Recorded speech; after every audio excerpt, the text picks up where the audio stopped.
there is a strong belief that Russia's action is violating international law.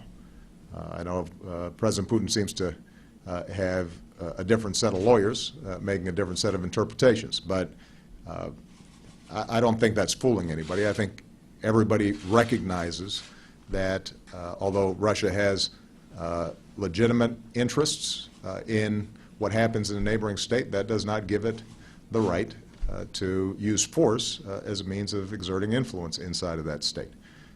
We have said that if, in fact, there is any evidence out there that Russian speakers or Russian natives or Russian nationals are in any way being threatened, there are ways of dealing with that through international mechanisms.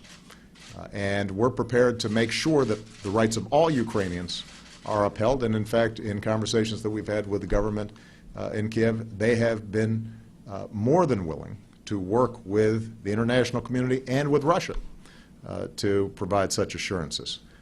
So the fact that we are still seeing soldiers out of their barracks in Crimea is an indication to which what's happening there is not based on actual concern for Russian nationals or Russian speakers inside of Ukraine, but is based on Russia seeking through force to exert influence on a neighboring country.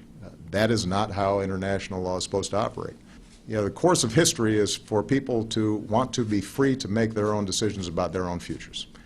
And the international community, I think, is unified in believing that it is not the role of an outside force where there's been no evidence of serious violence, where there's been no rationale under international law to intervene in people trying to determine their own destiny. So we stand on the side of history that I think more and more people around the world deeply believe in, the principle that a sovereign people and independent people are able to make their own decisions about their own lives. And you know, Mr. Putin can throw a lot of words out there, but the facts on the ground indicate that right now he's not abiding by that principle.